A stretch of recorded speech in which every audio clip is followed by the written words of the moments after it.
Tiramisu বানানোর জন্য এখানে আমি 1.5 লিটার দুধ জাল করে 1 লিটার করে নিয়েছি। দুধ আমি 1 কাপের মতন দুধ উঠিয়ে এটাতে কাস্টার্ড পাউডার মিক্স করে নিয়েছি।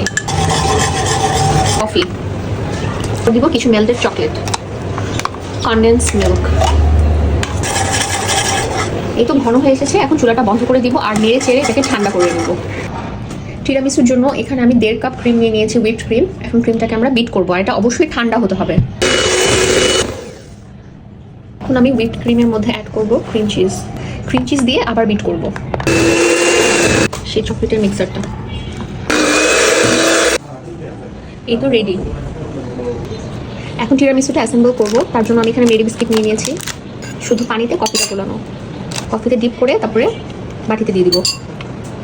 এটা দিয়ে দিব, একটা লেয়ার দেওয়ার পরে আরেকটা লেয়ার দিব, রিপিটেডলি লেয়ারগুলো দিব। টিরামিসুটা অ্যাসেম্বল করা হয়ে গিয়েছে। এখন এটার উপরে একটু কোকো পাউডার ডাস্ট করব।